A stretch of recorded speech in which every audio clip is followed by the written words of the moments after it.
Good morning, Josette. Please tell the listeners here your name. Oh, okay. Josette Wier. Okay, Josette, and where do you live approximately? I live in Smithers. In British Columbia. Yes. And you are a kind of a farmer, right? Well, I have farmland which I lease. Right. And you have been staying organic in the sense that you're not using industrial chemicals on your land, or are you? No, I've owned the land for 20 years, and initially I leased it to farmers who put some fertilizer, but it's been more than 10 years that that hasn't happened. I see. And you intend to grow grain that are not genetically modified and that do not require chemicals. Is that your plan? Yes, I probably will not look for the organic certification because it's so complicated and so time consuming, but I will grow it as if it were organic without all the minutia, the very precise requirements. This, I have about 120 acres. And what I plant, so this year they've done, my farmer, he plowed one large, very big field. My God, it's probably 20 acres, 30 acres.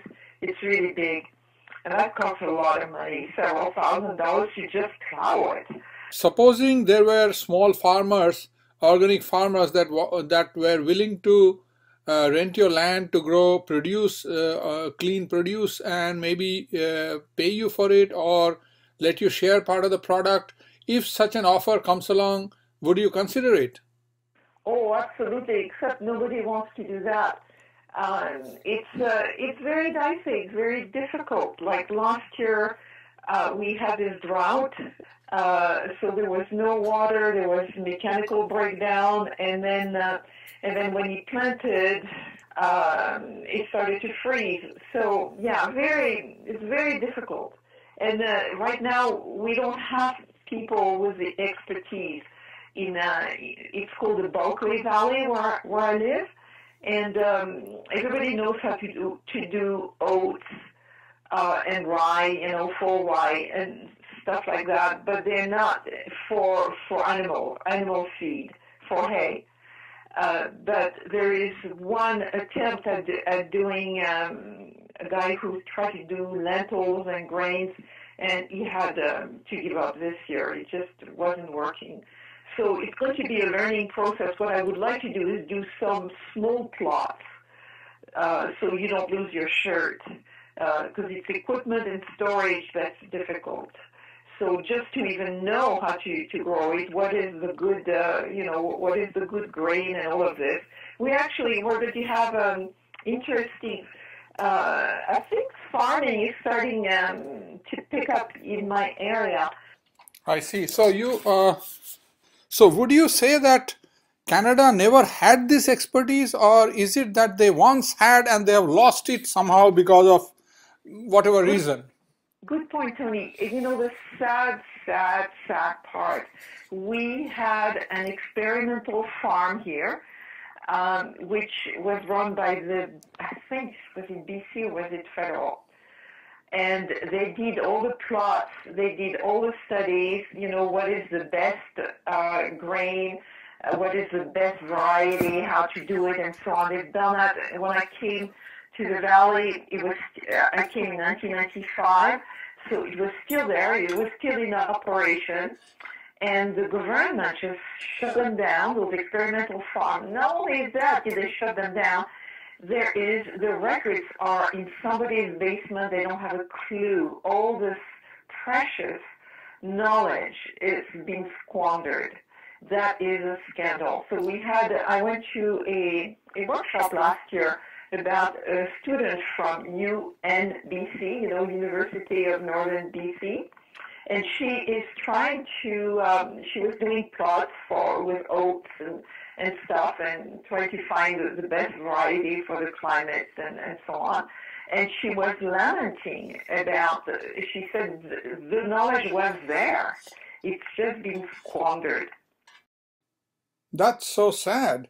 I'm going to have to look this person up when I can and have a talk with her. Now, next question. You have now a new neighbor, a newcomer to the area who has bought up the land next to you and who is planting GM canola, although your district has a resolution that they don't want to be growing GMO, they want to be GMO free, and this man is still growing GMO and spraying pesticides all around without taking enough precautions. Is that correct? That's correct. He bought it. He comes from Alberta, and that was several $1 million that property has been for sale for a long time. And they dropped the price, but still, that was several $1 million. So he must have some money, and he has a fishing lodge somewhere, and he's a businessman basically. I see. So, and you are saying that apart from growing this corn, which the municipality did not want, there is also this issue that he is spraying and probably spraying more than recommended by Monsanto, and also he is spraying around without any buffer, and he is not giving any notice to neighbors such as yourself. If that is correct, can you just elaborate it one more time? Yeah, that's correct. That's correct. He wasn't aware of the recommendation. The recommendation was made in April 2013. I don't know when he bought his land, and you have to make plans for. He probably bought his land sometime before that, a few months before that. So he wasn't aware of it. Well, it didn't exist probably. And by April, he was already, spraying Roundup on the field. And this is when the resolution happened. But and also when they have resolution, we don't know. It's like, I don't know, in Richmond, you're in Richmond to me?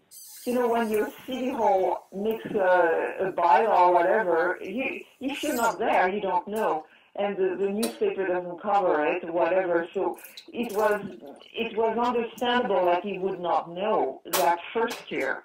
But when I brought it to him, so this was April, I brought it to him in December. I said, there's a resolution. He didn't know about it. And he said he wouldn't change anything. He would have carried on because he has the right to do it. It's approved by the Fed, so he would do it.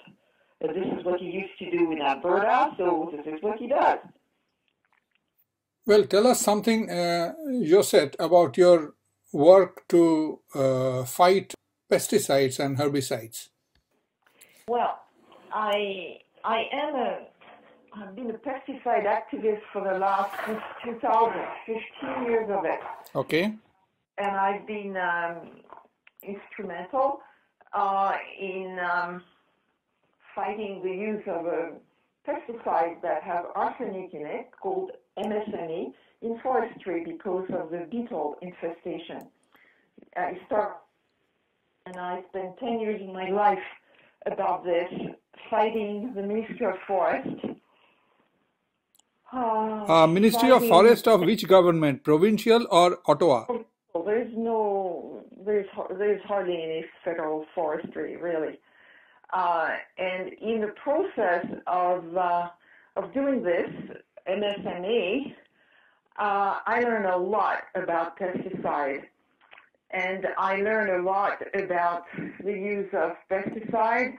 So I've had appeal after appeal with the Environmental Appeal Board. Like I say, it spent 10 years, and it's been a very enlightening experience for me, where I've demonstrated that it was not safe. They wanted to put 3,000 kilos, 3 tons of arsenic in the trees, not in my area directly, but fairly close, and it was, the beetle infestation was way beyond injecting arsenic in the trees. So what happened is I lost my appeal, and then I won. And by the time things, it spans years and years, the U.S. EPA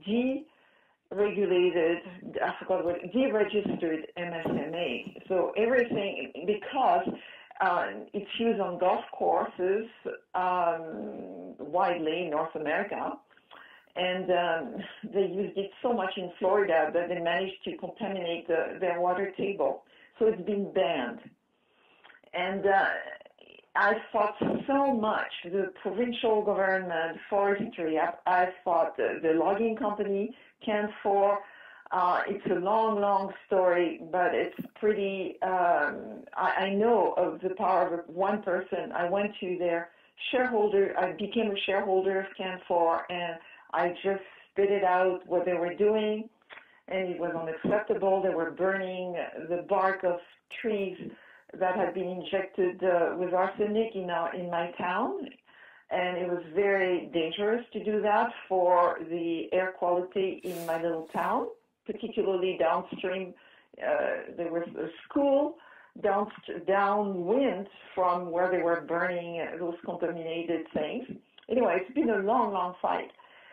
And then more than anything else, I have gathered a huge disrespect for PMRA, Pesticide Management Regulatory Agency, the branch of Health Canada that registered the product. They are absolutely hopeless, useless, incompetent, and I would say corrupt. Anyway, so it's not much of a win given that it got stopped because the deregistration by the U.S. EPA. So, but we still have 100,000 trees in British Columbia that have been injected that are presently poisoning woodpeckers and mice and the food chain. So it's not a victory. It's a sad story.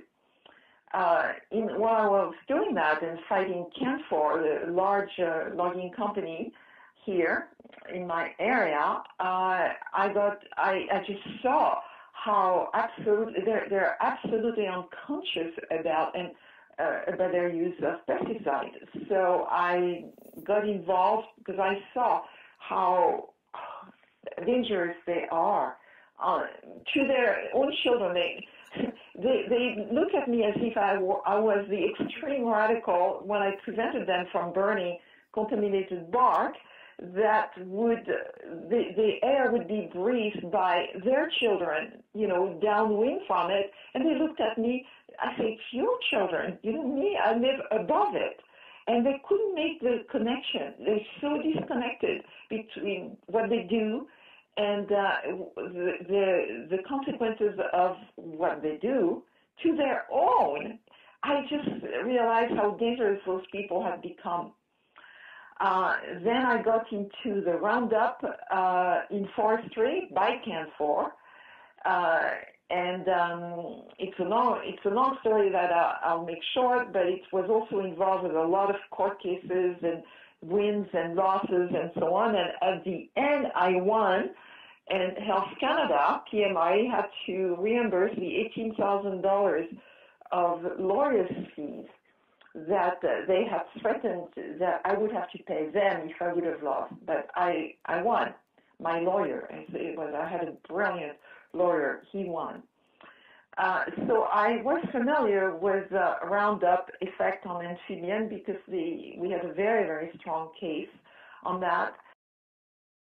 And I am now absolutely appalled that I am the neighbor of a man that comes from elsewhere, completely unaware, doesn't breed, doesn't introduce himself or whatever, comes, buys land, and does his thing as if he was in an island. And what does he do? He uses GMO canola, and that requires a lot of Roundup. It's called Roundup resistant canola, and because it's Roundup resistant, at least 3 times in 1 year he sprayed, but I'm not there all the time to check. And he not only did he spray many times, but he also sprayed on my side, because he sprayed all the way to the fence post, all the way and beyond, because who can be that precise? So I asked him to, so I was horrified with that, absolutely. I was thinking, I can't believe I've been fighting Roundup for, God knows, 7 years in forestry, and now it's happening in my backyard. And I know how toxic it is, how dangerous, and how completely people are ignorant about it. And the self-job of Monsanto has presented it as a very benign herbicide, and it's not. It's not. It's just false biased science with Health Canada and US EPA behind them. So I told him, because it's a private property and there is nothing I can do about his using whatever poison he wants on his private property. He doesn't have the right to put it on my property, but he does. So I wrote him, so we talked on the phone, and I said it's unacceptable, and he couldn't care less. And I ended up to put it in writing with registered letter. We met several months later. He's a very busy man, and I asked for a buffer. And I said, I want 2 things. I want a buffer so you don't spray on my land, and I also had blooming canola on my land, which really, really upset me. And Roundup. And not very, he's not, he was not completely careless, but he was disrespectful and had not made any attempt to even explain what he was going to do. And so I asked for a buffer, and I want you to tell me when you spray, because I have a genetic mutation that makes me very prone, 80% chances of getting cancer. I eat organic food. I stay away from contaminants. And here I am, and next door to you, I can be walking the fence, and you just spray. I would not know. So let me know when you do it. I didn't say don't do it. I said let me know. I will go away the day you spray. And he didn't do any of that. So this is spanning 2 years. So I put a complaint with a